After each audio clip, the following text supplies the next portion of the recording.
열왕기상 2장 13절에서 25절입니다. 학기세 아들 아도니아가 솔로몬의 어머니 밧세바에게 나온지라. 밧세바가 이르되 내가 화평한 목적으로 왔느냐? 대답하되 화평한 목적이니이다. 또 이르되 내가 말씀드릴 일이 있나이다. 밧세바가 이르되 말하라. 그가 이르되 당신도 아시는 바 이거니와 이 왕위는 내 것이었고 온 이스라엘은 다 얼굴을 내게로 향하여 왕으로 삼으려 하였는데 그 왕권이 돌아가 내 아우의 것이 되었음은 여호와께로 말미암음이니이다. 이제 내가 한 가지 소원을 당신에게 구하오니 내 청을 거절하지 마옵소서. 밧세바가 이르되 말하라. 그가 이르되 청하건대 솔로몬 왕에게 말씀하여 그가 수넴 여자 아비삭을 내게 주어 아내를 삼게 하소서. 왕이 당신의 청을 거절하지 아니하리이다. 밧세바가 이르되 좋다. 내가 너를 위하여 왕께 말하리라.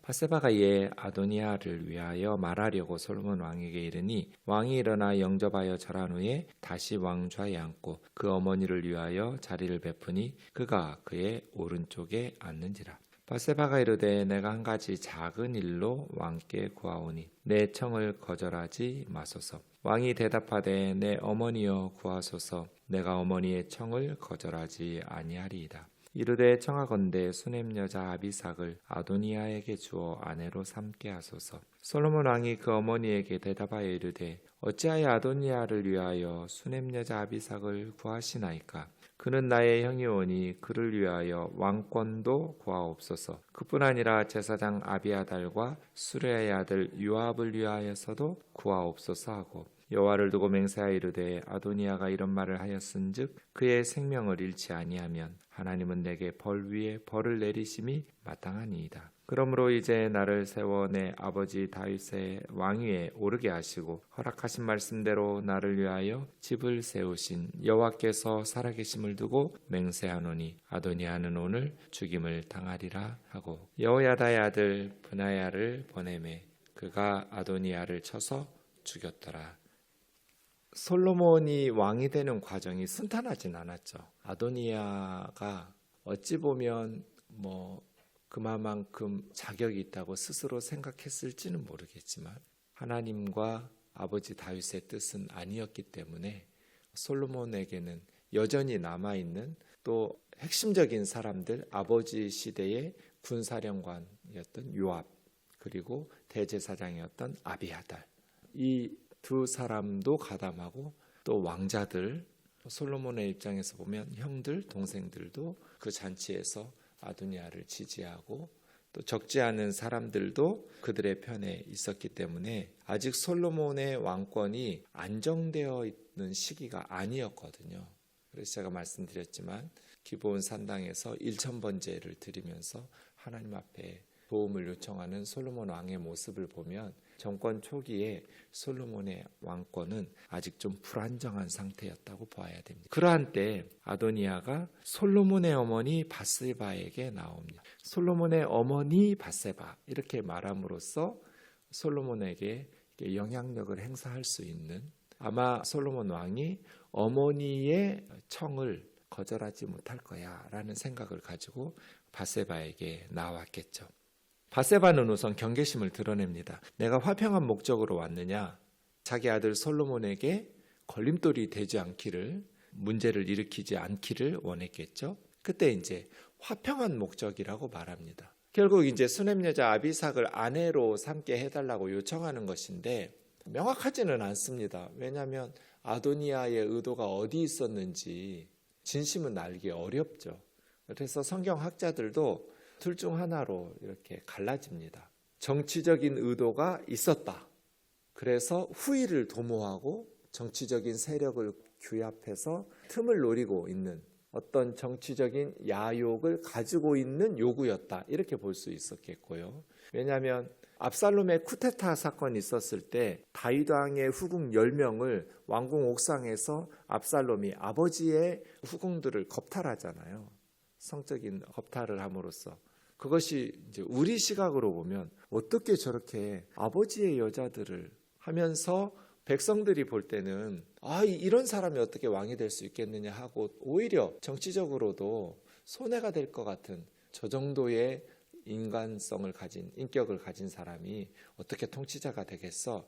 우리는 그렇게 생각하기 쉽지만 그 시대의 문화와 그 시대의 가치관으로 보면 그것이야말로 백성들의 그런 어떤 지지를 얻어내는 가장 강력한 방법 중에 하나로 보거든요. 고대 근동의 역사들에서 왕의 아내들을 취하고 후궁들을 취하고 이렇게 함으로써 그 사람이 왕이 될 자격이 충분하다. 이런 식으로 백성들의 지지를 얻어내는 그러한 행동이어서 다른 여자도 아니고 아비삭은 다윗 왕의 아내의 역할을 하는 그런 마지막에 그런 처녀였는데 다윗 왕의 품에 누웠던 그런 자매였는데 아비삭을 달라고 요구하는 것은 정치적인 목적이 있었다. 없었다고 볼 수 없다. 이렇게 생각하는 학자들도 많고요. 또 어느 편에서는 정치적인 목적보다는 오래전부터 이스라엘에서 가장 아름다운 여인 중에 하나였을 거잖아요. 아비삭은. 그래서 오래전부터 마음으로 연모하고 흠모하던 그 아비삭을 아내로 취함으로써 왕권을 잃은 것에 대한 위로, 내가 왕이 돼야 되는데 이제 하나님의 뜻대로 또 내 뜻대로 되지 않아서 어쨌든 왕위에 오르지는 못했지만 아비삭을 통해서라도 내가 보상을 받고자 하는 그런 마음으로 정치적인 의도와 목적이 없이 그렇게 요청했다. 이렇게 말하는 성경학자들도 있고 그렇습니다. 여러분은 어떨 것 같으세요? 아도니아에게 정치적인 목적이 있어서 정치적 세력을 새롭게 구축하면서 훗날을 도모하려는 그러한, 솔로몬은 그것이 있다고 해석했고요. 밧세바는 그런 정치적 야욕이 없다고 해석한 거잖아요. 솔로몬의 어머니는. 그렇죠? 전 잘 모르겠어요. 근데 그것이 뭐가 중요한가? 이런 생각도 들어요. 왜냐하면 정치라는 게 흐름이 어떻게 흘러갈지 모르잖아요. 비록 아도니아에게 그런 정치적인 야망은 없었다 할지라도 그냥 순수하게 너무나 예쁘니까, 아비삭이 너무나 아름다운 여인이니까 아내로 삼음으로써 그냥 행복하게 살면서 위로를 받고 내가 왕이 되지 못한 것에 대한 보상 심리 뭐 이런 것들을 가지고 있어서 요구했다고 할지라도 흘러가면서 예루살렘 정가의 분위기가 뭐 다 지지하고 다 좋아하고는 그럴 수만은 없잖아요. 다윗과 또 비교도 되고 아직 어리고 여러 가지 기회는 발생할 수 있는 것이니까, 정치라는 것이. 그럴 때 그럼 누가 대항마가 되겠어요? 아도니아. 이런 목적으로 흘러갈 수도 있기 때문에 아도니아가 이렇게 요청하는 것은 참 어리석었다. 이렇게 말할 수밖에 없습니다. 이 정도의 분별력이 없는 사람이 어떻게 왕이 되려고 했지? 하는 생각마저 드는 것이죠. 그래서 결국은 죽임을 당하게 되는, 자기는 그런 의도가 없었다 할지라도 그런 의도로 해석될 가능성은 너무나 많잖아요. 나는 그런 의도 없었는데 솔로몬이 나를 죽였어. 이렇게 말하기에는 너무나 순진한 것이죠.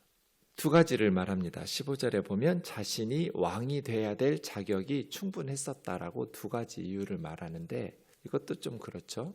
네, 첫 번째는 이 왕위는 내 것이었고, 왜요? 장남이었으니까. 살아있는 왕자들 중에 자기가 가장 첫 번째 아들, 다윗의 아들이었기 때문에 라는 것이고요. 두 번째는 온 이스라엘이 다 얼굴을 내게로 향하여 왕으로 삼으려 하였는데 온 이스라엘 사람들이 나를 왕이 되도록 지지했었다. 이 두 가지를 가지고. 근데 사실 이거 사실이 아니죠. 솔로몬이, 온 이스라엘 사람들은 아도니아가 왕이 돼야 된다고 지지하지 않았어요. 일부 사람들만이었죠. 물론 그런 생각을 가진 이스라엘 백성들도 있었겠죠. 그런데 특별히 제가 말씀드렸지만 밧세바가 잘못은 없었지만 100% 다윗 잘못이에요. 그럼에도 불구하고 밧세바 때문에 다윗이 그렇게 하나님의 진노를 받고 또 성적인 죄와 살인죄를 저지르는 빌미를 제공했다고 백성들의 편에서는 밧세바에 대해서 좋지 않은 의견들을 가졌기 때문에 밧세바의 아들이었던 솔로몬에 대해서 하나님께서 말씀하셨어도, 역대상 22장 9절과 10절이에요. 하나님께서 솔로몬을 통해서 성전을 짓고 다윗의 왕위를 이을 것이라고 말씀하셨어도 백성들의 입장에서는 솔로몬에 대해서, 밧세바에 대해서 좋지 않은 감정이 남아있을 가능성은 매우 높죠. 그러니 아도니아가 왕이 되는 것이 더 좋다라고 생각한 백성들이 물론 있었겠지만, 사실 백성들은 다윗 왕의 의중과 하나님의 뜻이 더 중요했겠죠. 다윗 왕이 누구를 후계자로 지명하느냐를 기다리고 있었고, 또 백성들은 다윗 왕이 솔로몬을 그렇게 후계자로 세웠을 때 땅이 갈라질 만큼 환호성을 치면서 기뻐 외쳤다고 이야기하잖아요. 그런 면에서 보면 온 이스라엘이 다 얼굴을 내게로 향하였다, 이 말은 나를 왕으로 지지했다, 이런 뜻인데 이것도 과장이고 착각이죠.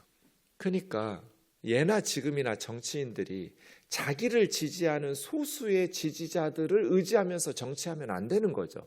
나를 반대하거나 중립에 있는 백성들의 신임을 얻기 위해서 설득하고, 나를 지지하는 소수의 백성들만을 모든 백성들의 지지라고 착각하면서 극렬 지지층들을 가지고 정치하면 나라는 불행해지죠. 나를 반대했던 사람들도, 나를 찍지 않았던 사람들도 참 정치를 잘한다, 참 나라를 잘 이끌어간다, 이런 식으로 칭찬하고 지지할 수 있을 만큼 모든 백성들을 바라보면서 해야 되는데, 이 아도니아 같은 착각을 너무나 많이 해요.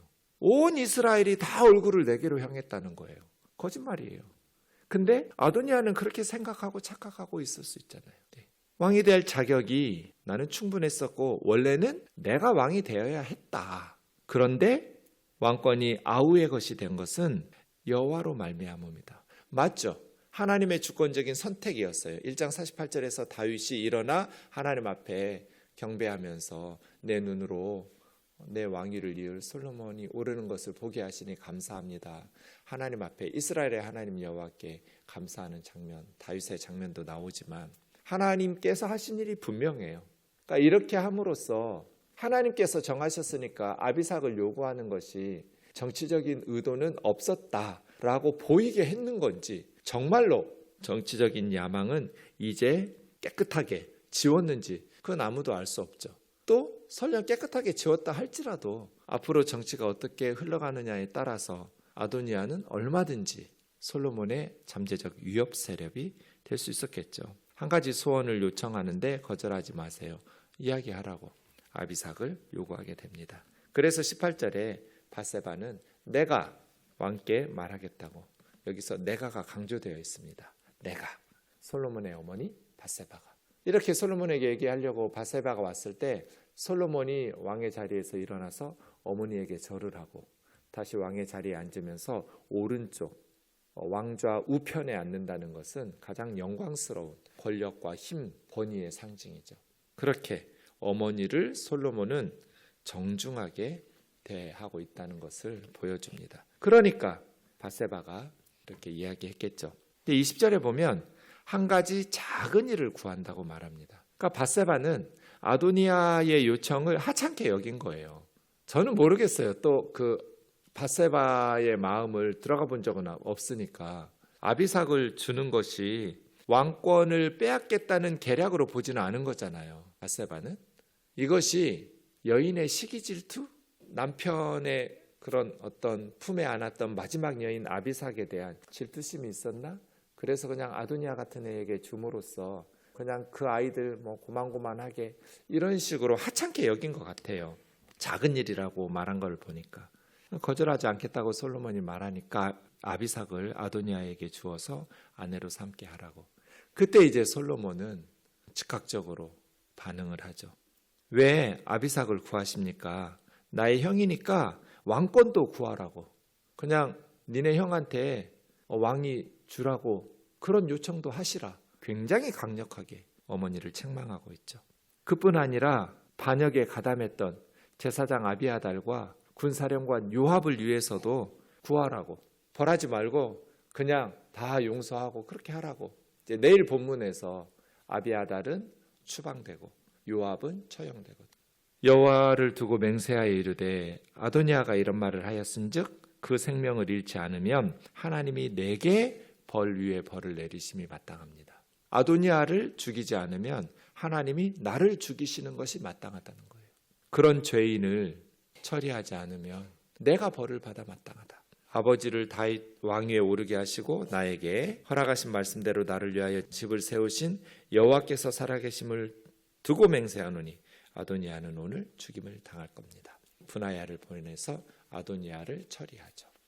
이것이 어찌 보면 역설적으로 솔로몬의 왕권을 견고하게 세우시겠다는 하나님의 말씀을 이루어가는 과정 중에 하나로 되기는 하죠.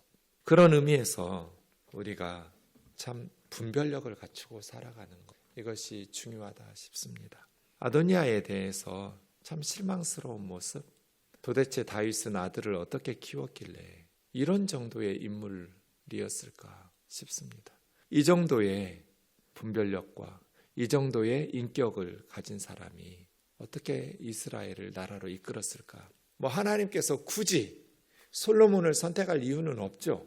아도니아도 다윗의 왕위를 이을 하나님의 후보 중에 하나였을 거예요. 그런데 왜 하나님께서 아도니아를 선택하지 않으시고 솔로몬을 선택해서 왕위를 물려주어야 한다고 생각하셨을까요? 이런 모습들 때문이거든요. 아도니아의 이런 영성과 분별력, 한 번도 아도니아를 섭섭하게 한 일이 없었대잖아요. 아버지 다윗은 아도니아를 책망한 적이 없어요.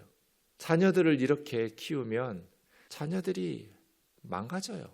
부모는 자녀를 바르게 살아갈 수 있도록 때로는 책망하기도 하고 때로는 회초리를 들기도 하고 바른 사람으로 키워야 할 것이잖아요.